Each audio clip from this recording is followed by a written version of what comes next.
थोड़ा सा शांति बनाकर सुनेगा। एक गीत बस सुनाएंगे, फिर बबीता जी के गीत हुई, परवीन जी के भी एगो गीत हुई, टिंकू भैया के भी एगो हो जाई, अच्छा लगी। बबीता जी कहते हैं बुला एगो देश के जवान हाँ जी के शरीर में गोली लाग गई बा। गोली लगला के बाद उनकर जो मित्र बाड़े उनकर शरीर के अंग अंग चेक कैले, लास्ट समय बाचल बा तो हमें चिट्ठी लिखल बा कि ये संगतिया जब हमरा घरे जइह उससे पहले जे देश प्रेमी होई, जेकरा गर्व होई कि हम भारत देश के रहने वाले हैं, एगो जोर से जयकारी बोली कि पाकिस्तान तक आवाज चल जाए। बोली भारत माता की जय। देश के जवान के चिट्ठी लिखल बा कि घरे जब जइह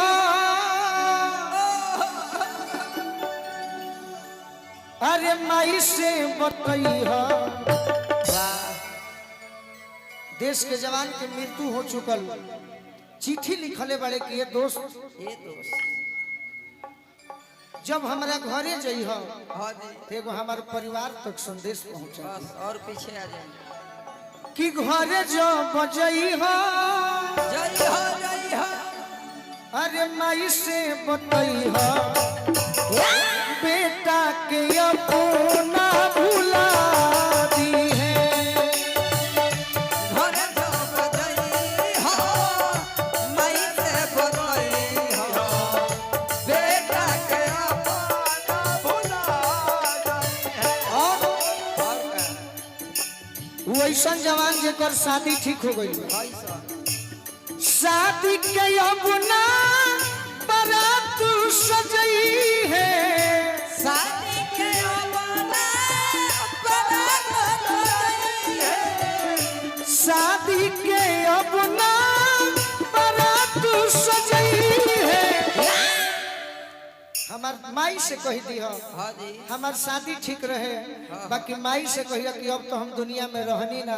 ना अरे अर्थी हमार सजा दी है, अर्थी हमार सजा।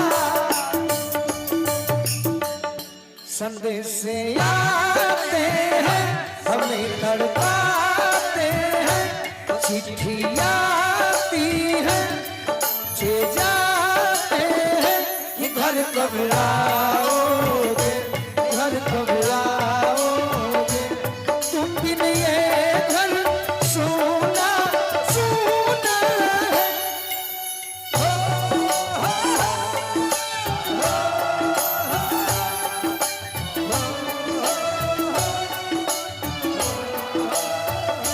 बेटा के अपना भुला दी है।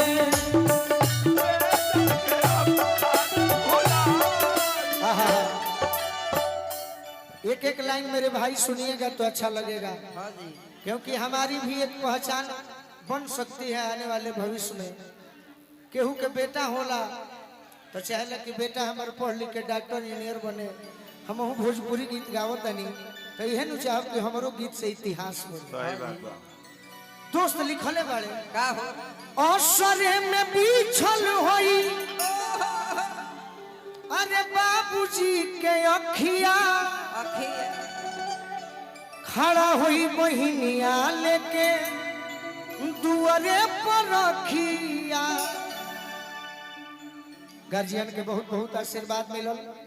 और सरे में बिछल होई बाबूजी के अखिया, खड़ा हुई बहिनिया लेके दुआरे पर रखिया। खड़ा होई बहिनिया लेके दुआरे पर रखिया। खड़ा होई बहिनिया लेके दुआरे पर रखिया। देखी कितना अच्छा बात लिखले बड़े जवान। अच्छा लाइन लगी तो ताली बजाई सभे कि ये कहीं निहोरा, यानी जिससे हमारी शादी ठीक हुई थी हाँ जी उसके हम हो ना पाए, नहीं लेकिन एक काम करना मेरे यार, एक कहीं निहोरा अरे बा कही हमरा मोरा मोरा अरे मरल मुहावा धनियों के देखा दी है मरल मुहावा धनियों के देखा दी है शादी के यमुना बारात सजई है शादी के यमुना बारात सजई है और थी हमार सजा दी है और थी हमार जहाँ डाल डाल पर सोने की ओ भारत देश है मेरा ओ भारत देश है मेरा ओ भारत देश है मेरा ओ भारत देश है मरल मुहावा धनियों के देखा दी है बेटा के अमर भुवती है। अंत में बबलू भैया के बहुत बहुत आशीर्वाद सहयोग मिलल। क्या बात है माई से कही है कि ये संगतिया हम तो नहीं खिए छोटे बाबा छोटे एगो भाई बड़े अरे घरवा में उहवा कही दी हो देखी माई गोलुए के मुहवा कहती हरे खिमाई गोलुए कहती हरे खिमाई गोलुए छोटे एगो भाई बड़े घरवा में उहवा कही दी हो देखी माई गोलुए के मुहवा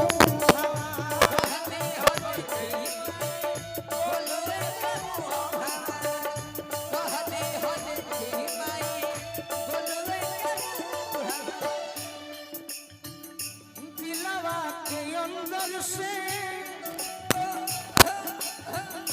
जखमी जितेंद्र के भेट दिलवा के अंदर से जखमी जितेंद्र के अरे नमवा हुआ जैसे मिटा दी है नमवा हुआ जैसे मिटा दी है नमवा हुआ जैसे मिटा दी है नमवा के अपना भुला दी है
बाबा के देरी काहे होता